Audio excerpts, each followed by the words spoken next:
Welcome back to the Love Story, John F. Kennedy Jr. and Carolyn Bessette official podcast. I'm Evan Ross Katz, podcaster and pop culture provocateur. Joining me today, I have two amazing guests, series creator, executive producer, and writer Connor Hines, and none other than the icon playing the icon, Naomi Watts, playing the character of Jackie Kennedy.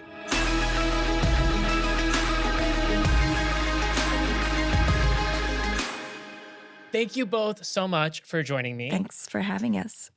Naomi, I want to start with you. This is your fourth time out with Ryan Murphy, and it is a significant departure from your past projects together. So I'm wondering what drew you to this role? Well, I think when Ryan invites you, it's just a strong, hard yes. He believes that you can do it. So all of the self-doubt that you have swirling around about, oh, how could I ever play Jackie O? She's, America's darling. I look nothing like her, all of that. But Ryan has this wonderful ability in making you believe in yourself that you're capable of doing it. When he made that first call, I was like, oh my God. Oh my God. And I read all of it. Mercifully, this was one of the occasions where all of the scripts, well, at least for my character, were available. And I was just like, holy moly, this is quite beautiful. But as you're hinting at, I can imagine there would be some reservations in taking on a role with so much preconception and a character that's been taken on by some great actresses before you. But I want to focus on the exciting part of that. So what aspect of taking on this role for you was the most exciting? The challenge, I would say, always when I'm scared of something in such a specific way, I'm always curious. And in the research process, I learned a lot more about her. Not having grown up in America and being obsessed with the Kennedys in the same way that Americans would have been, although knowing them enough and knowing how she handled herself through the grief and how she brought a nation together, but then also had this little sense of humor that I knew nothing about, that she had a lot to do with him becoming the man he was. Those sort of things just really gave me a better understanding and curiosity about how to play her. I'm glad you point out that humor because I found that to be one of the surprises and delights of the show is a character like Jackie having a sense of humor that I didn't know that she would have. Now, Connor, this is your first time working with Ryan, and so I'm wondering for you, what drew you to the project? I mean, I'd been fascinated by the Kennedys for a long time. I just started reading all these books, starting with Joe, the patriarch, and working my way through the generations. And then when I got to John and Carolyn, I was just so taken aback by their love story, but also how misunderstood I felt they were at the time, how sort of warped the narrative was about them, especially Carolyn, who at the time, I think was sort of represented as somebody that was icy and withdrawn. But then when you research her, by all accounts, she's incredibly warm and vivacious and curious. And I just thought, oh, this is such an opportunity to, I think, write a love letter to the two of them that I don't think they were able to have at the time of their marriage. And of course, when Ryan announced the show, I did just everything in my capacity. I think I offered to work crafty if he didn't want me to write. I said, I just need to be in the vicinity of you making this. I've never felt so drawn to a project in my life. I've never gone after something with such vigor, but I truly felt that, no, I just had to be a part of it in any capacity. And of course, I lucked out with the role that he did give me. Naomi, you mentioned growing up in Australia, and so I'm wondering, at that time, how much knowledge did you have about the Kennedys? Was it something that was spoken about over there, or was it a uniquely American conversation that was happening? So I grew up in England and Australia, and there was great awareness of this tragedy. The only thing I have to compare to it is when Princess Diana died. You knew exactly where you were, who was in the room, and what you were feeling. And how notable, and speaking to the prolific nature of your career, that you have taken on both the role of Jackie Kennedy and the role of Princess Diana. What is wrong with me? I'm ill. I'm definitely ill. Take me to the hospital. But yes, it did play a part. I had gone down that road before of that kind of level of pressure and responsibility. And I do find it interesting to take on those kind of challenges and also to explore this kind of character who was forced into a situation that they weren't necessarily prepared for, that kind of scrutiny constantly and how they handled it. Now, it's clear to me why people were obsessed with this story, but what's so fascinating is the way that even today people remain so fascinated by it. For both of you, what do you think it is about this story that gives it such permanence? Well, I think specifically with the tragedy in Dallas, it sort of cemented the family in American culture and history indefinitely. Jackie as this formidable, graceful widow who is a tower of strength. And I think who more than anyone, as you see in the show, sort of solidified the legacy of Camelot after the passing of President Kennedy. And then I think because of that, the country really felt, I think, a sense of responsibility for John and Caroline, especially John with that image of him saluting the casket. I think in that moment, he became America's son forever. It set up what would inevitably be an impossible standard for whoever was to marry somebody that the country felt so protective of. And we haven't really had anybody have that sort of position in our history or in our culture since. They're sort of unrivaled in that sense. I think the fascination, to go back to your question, it remains because the stories ended in tragedy and the what if is just so powerful. I mean, we've all created it in our imagination. And then there's the other thing I think that is just in the zeitgeist right now. I think people are fascinated with the 90s. Leave it to Ryan Murphy to know exactly when that was going to happen. Yes, exactly. Yeah. And yeah, I mean, the music, the clothes. I see my kids who have not lived through the 90s being obsessed and, sort of showing me things. And I was like, yeah, I did that. And yeah, I wore that. And yeah, I love that song because Now, Naomi, a line of yours that really stuck with me is the public is always holding a flower in one hand and a stone in the other. We grew up in people's living rooms. They feel like they know us, that we're a part of their family. Which is why whenever we do anything unseemly or at odds with their perception of us, they lash out with an even greater fervor. Because in their minds, we don't exist without them. Public's always holding a flower in one hand and a stone in the other. Do you ever feel that yourself as a public figure? Well, I think it's human nature to have opinions and be critical. You compare yourselves to others, which brings up insecurities. And, I think, yes, in the public eye, that becomes probably more extreme. At this particular moment, I feel like we've got a stone in each hand. There are no flowers being held.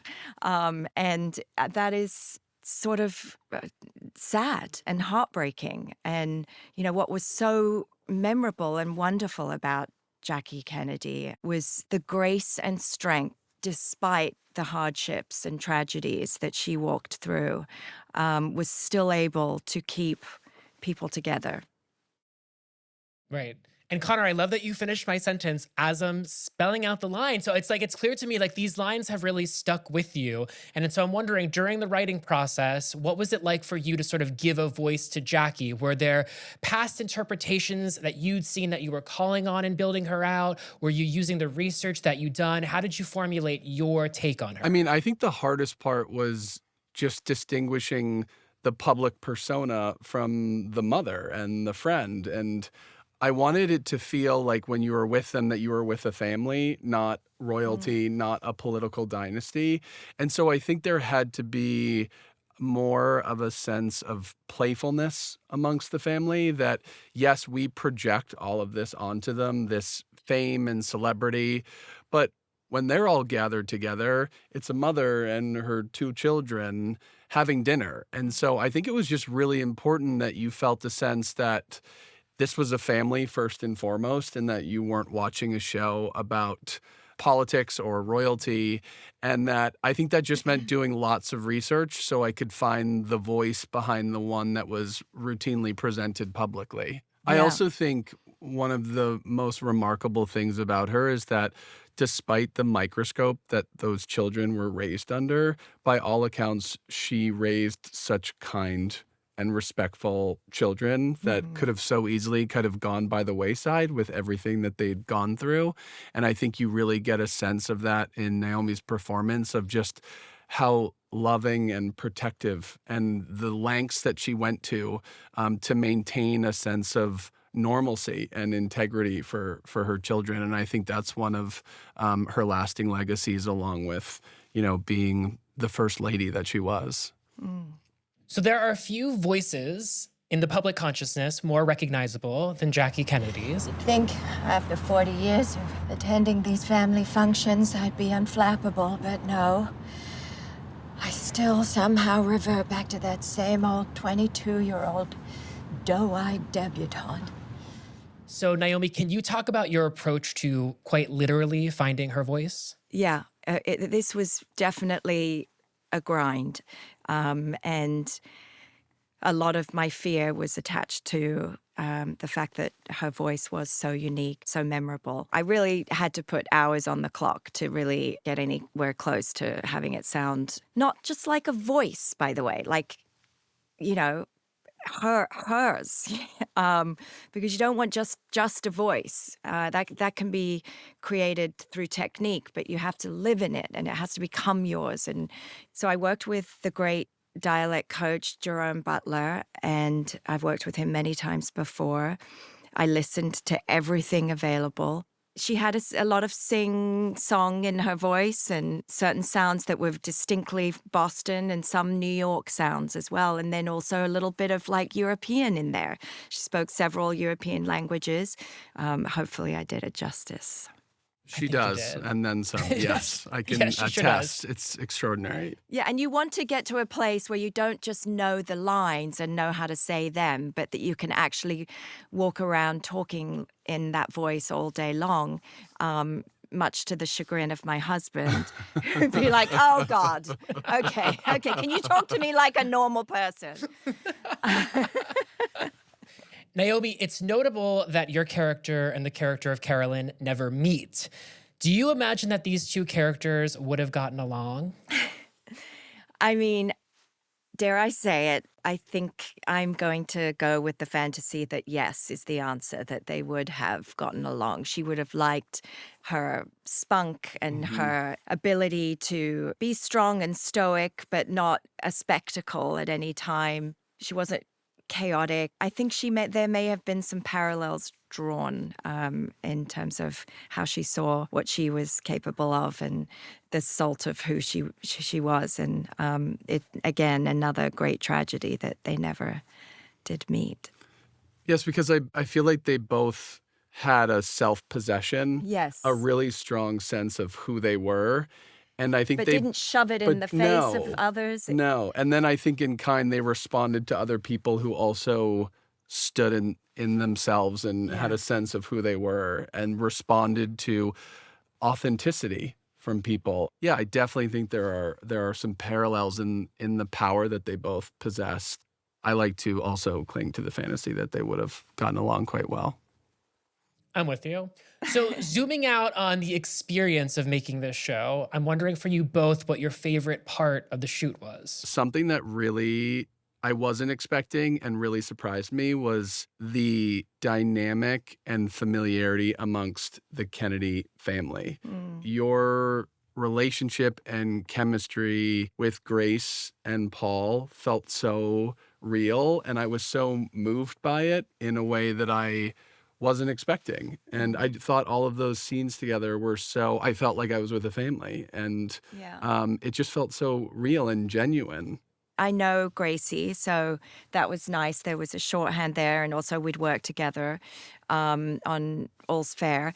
And Paul, as soon as we met, I could tell he was in his body, and that probably comes from having modeled. He was looking you in the eye, and so therefore he was emotionally available. And the way I wanted to portray Jackie, again, was someone who is open, relatable, warm, loving, strong, wise, and a little sense of humor. I wanted to know that it was going to be okay to touch him, to ruffle his hair, to pinch him in the ribs and, do things like that. And that, I would say those scenes were really lovely. And I can also speak to probably the worst of it was when we were outside shooting and there were paparazzi around.